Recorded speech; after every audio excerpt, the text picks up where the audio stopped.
for different K elements down here, different K elements, how your frequency of variant branches in the variant occur. So if you have higher heterozyte of variant branches, it makes it more difficult to try and sample the genome. You can see that moisture over here is about 100. Frequency of variant branches, which kind of goes in with this every 100 base pair synchrony, keeps it about 1 in 1,000, and then this yeast over here is used as control because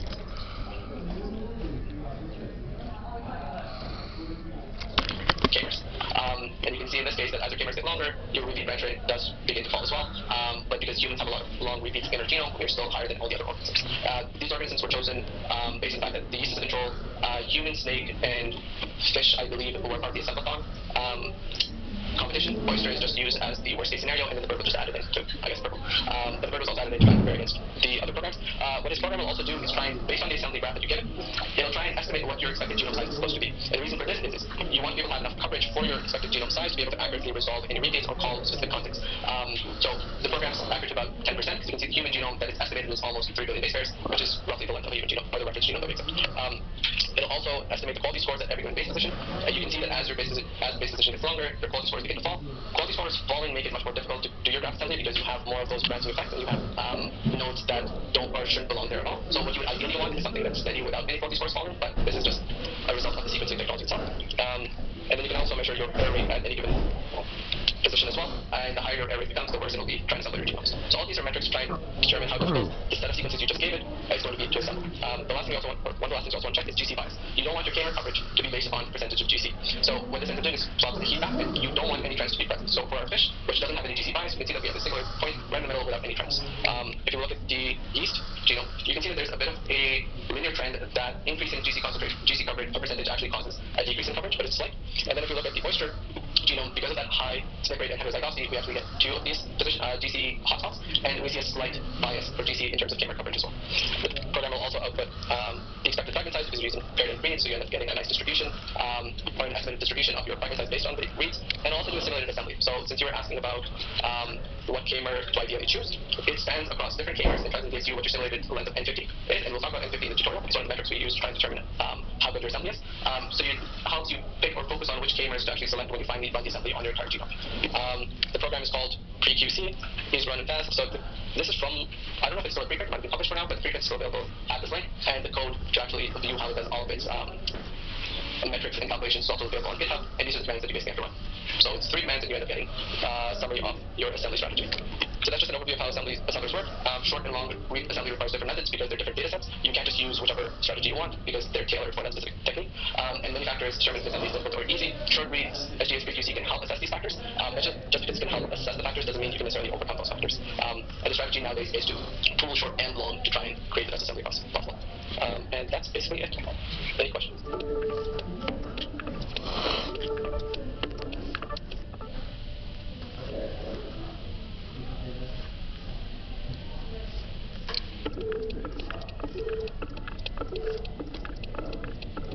Hi everyone, I'm Sarana. I did my PhD in bioinformatics at the Genome Sciences Center in Vancouver, and then did my postdoctoral training at SickKids, where I did a lot of cancer research work on cancer genomics, and now I've started my own lab at the University of Calgary. So I've been part of the CBW for about 5 years or so now, and I'm doing 2 modules, so the copy number variations module now, and the module tomorrow morning where we're going to talk about mutations. And when I started participating as an instructor, I did take some slides from previous lectures by Saurabh Shah, who's a faculty member at the BC Cancer Agency in BC, so thanks to him for some of those slides. And as I go through, it would be great if you guys ask any questions so that we can make sure that concepts are clear before getting to the end of the talk. And so it's kind of structured in mainly 2 parts. Today we're going to explore just the idea and impact of copy number aberrations in cancer. We're going to talk about genomic instability, cancer evolution, and genetic heterogeneity. Tumor suppressors versus oncogenes, what are actionable mutations, so the things that we hope that this knowledge of inferring copy number aberrations are going to transfer to the clinic, for instance. And then in the second part of the talk, we're going to talk more practically about detecting copy number aberrations, what are some confounding factors and strategies to overcome these, and how to measure copy number aberrations, and what are some of the computational tools that are typically used, and some of the tools that you guys will use in the lab. So I think between these 2 sections we should have a small break. So that will be another time and opportunity to ask questions. Okay, so you've heard in Trevor's talk that cancer is a disease of the genome, and tumorigenesis is this really multi-step process that requires several mutations in order to get a cancer going. So here in this diagram, we see some normal cells here on the very left, and some of these cells will have somatic mutations, and the right mutations will cause selective advantage in some cells. So either they're less likely to die, or they're more likely to proliferate at an increased rate. And so when a mutation confers a highly advantageous phenotype, these cells outcompete their neighbors. And each time they divide, they can get additional mutations. Okay, so when these additional mutations are acquired, as you can see here by the different colors, although this green is a little bit hard to see. So this green, this pink, and this orange lineages are characterized by mutation in these particular genes. So these selective pressures will cause a big increase in the population frequency of these cells. And then under a selective pressure, for instance, during treatment, you can see really big reorganization of the clonal structure of these tumors. So here, as we go along to the right, time is passing. So you can see here that chemotherapy starts. So this tumor is starting to be treated. And so there's probably surgical resection of this tumor mass and then chemotherapy, which puts a huge selective pressure on these clones. And what survives and comes back as a recurrent tumor isn't necessarily those genetic clones that were very successful in the primary tumor. So this green lineage is completely gone. And this red lineage, which was not really advantageous in the primary tumor, now makes up the majority of cells. And then we also see acquired subsequent mutations in the recurrence, like that blue clone. These malignant cells, even within a single tumor, can differ from each other, both in space, so at the same time, in different parts of the tumor, you can see different genotypes, and they certainly evolve over time. And very rarely is a tumor 100% pure, right? So often tumor samples will contain infiltrating cells, like immune cells, as well as various types of cells from the microenvironment. So essentially, this makes tumors complex, like a normal tissue. And so we see stromal cells, and the presence and composition actually can significantly change the biology of the tumor. And so it could make a tumor more or less sensitive to chemotherapy.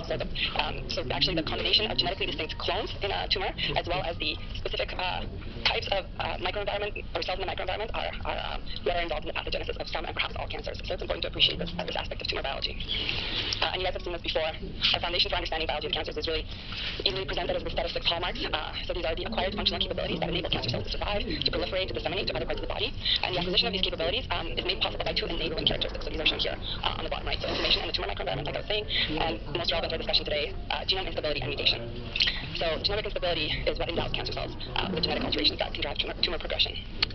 So understanding tumor biology is then an exercise in measuring or detecting these clonal genotypes. So these are shown here by the different colors of these cells, and linking these then to guide disease progression and response to treatment. So one way to infer clonal lineages is to consider their population frequency in the tumor.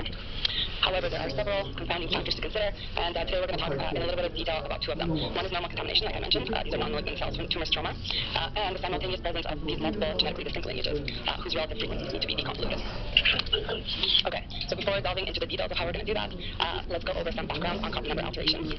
And we can start by considering this karyotype of a normal human cell. And so this is a spectrokaryogram with chromosome painting, which makes each chromosome in the human genome have a distinct color. So it makes it easy to appreciate that the structure of the human genome is diploid. So we have 2 copies of each chromosome, one from our moms and one from our dads, except for the XY chromosome. And these are some genomes from ovarian carcinomas, which are it's a cancer that has some of the highest burden of copy number aberrations. And so their genomes look almost nothing like the normal karyotype we saw, right? It's obvious from these images that copy number changes are a major feature of cancer. So it makes sense to study copy number profiles in detail to get insight into the biology of these diseases. And actually, the biology of ovarian carcinomas is driven by copy number events. So these types of karyotypes are really laborious to produce, but they're really interesting. And I wanted to show this because they reveal a couple of features of copy number aberrations that we should keep in mind as we keep going. One is, it's really obvious here when translocations between chromosomes happen, because you'll see different colors linked together in the same physical DNA molecule. Second, it's obvious these are not diploid genomes, right? Most of these chromosomes are found at copy numbers of 3 or 4 or 6 or even more. So that means that at some point in the evolution of these tumors, at least 1 round of whole genome duplication occurred. So that's exactly what it sounds like. You have the genome, you have duplication of the genome before that cell splits into 2 cells, but you don't have adequate segregation of chromosomes. So all of that DNA ends up being segregated to 1 cell. And so this is a fairly prevalent feature in cancer, and having a genome duplication event is really associated with the propagation of chromosomal instability. So in many tumors, these genome duplication events happen early, and they essentially provide the material for major chaotic reorganization of the tumor genome. And then finally, I wanted to point out that this resolution, it's really obvious what the broad events are, ones that encompass whole chromosome arms, but actually there are lots of focal events in cancer, and so we're going to talk about those in more detail in a little bit. Okay, so here are some examples of the type of copy number events that we would try to detect. You can see here a normal chromosome. This region of the chromosome has 3 loci, A, B, C. And we can look for deletions, right, where A is now next to C because B is deleted, where we have insertion of another portion of the genome, B. We can look for inversions, where we have CBA instead of ABC, or we can look for copy number variations, where we see multiple copies of a particular locus, or even segmental duplications, which tend to be bigger. And so just a note on nomenclatures is that CNVs, which is what this is, these are variations or polymorphisms present in the general population. So we all have these variants. If we compare our genomes, there will be lots of these kinds of events that are different between any 2 normal people. CNAs, or copy number aberrations or alterations, are somatic changes that are present in tumor genomes, but not the germline. So we can see that up here, right? So these are amplifications or deletions that typically will range between 1 kb to a whole chromosome arm, where deletions, of course, will have a loss of DNA content and bring two parts of the genome that were previously distal in close contact. And of course, amplifications involve multiple copies, not just 2. That would be a duplication. Amplifications would be typically like 4 or 5 or more copies of a particular region. So these types of somatic rearrangements are a hallmark of tumor genomes. So lots of key tumor suppressor genes like BRCA or P53, these have a significant impact on the biology of a cell. And amplifications of growth factors or proliferative genes like PI3K or B2 can promote proliferation. So there's actually been a huge amount of effort to profile cancer genomes and find copy number aberrations that are diagnostic or prognostic, and some of these have become targets for therapy. So that's really the goal of this whole exercise. So just conceptually, how do we find amplifications, deletions, and so on and so forth? And the concept I want to bring up here is heterozygosity, and how heterozygosity is used to infer copy number events. And so our genomes are actually peppered throughout with natural positions that will naturally vary between individuals, right? So these are called single nucleotide polymorphisms, or SNPs. We have about 10 million SNPs. And for ease of nomenclature, the two alleles that are the most common in the human population are denoted A and B. So here we see, in the case of no copy number aberration or variance, these particular positions these three positions have a particular genotype. So AA, AB, and BB. When we have a duplication, we can see a change in that genotype. So if we duplicate the AB locus, actually we go from double A to triple A. We maintain BB, but now we add a second B. So we've added a second B and a second A. A hemizygous deletion, where you just have deletion of one copy, it would take us from AA to a single A, and from AB to a single A, because we've deleted this B allele here. And when we have a homozygous deletion, we just don't see any evidence for these two alleles. So this is kind of this idea that the two alleles most common in the human population are denoted A and B is initially very confusing for many people, and I wanted to draw on the board the thing that I usually draw when people come and ask me about this afterwards, but we don't have a board here, so I made an extra slide that you guys don't have in order to explain this well. Okay, so this is a normal genome. You get one copy of your DNA from your mom and one copy from your dad, and almost all the positions are going to be the same, but we're just going to look at 4 of them for reference. So we have 3 billion bases, right? And they're going to be 10 million SNPs. So I've highlighted 4, one which is a heterozygous SNP, right? An A from the mom, a C from the dad, a homozygous SNP, where you get the same allele from both parents, another heterozygous SNP, and another homozygous SNP. So in the population, these alleles are associated with specific frequency. So 80% of people, if you're going to profile hundreds of thousands of people, are going to have an A. So that's the A allele. 20% of people will have a C. So that's the B allele. So back in the previous slide, all this A and B stuff is actually this. So the minor allele is always called B. The major allele in the population of people is called A. So this CC position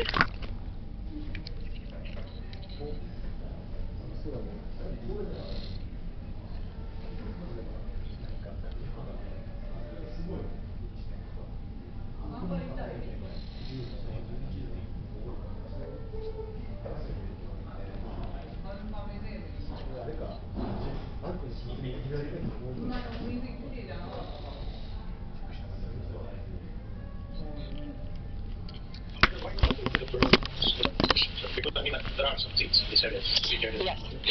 So they are affected, but not to the level that you would see for like ERB2 amplification. So that focal event would generate in some cells, there are 10 copies or more. So that will be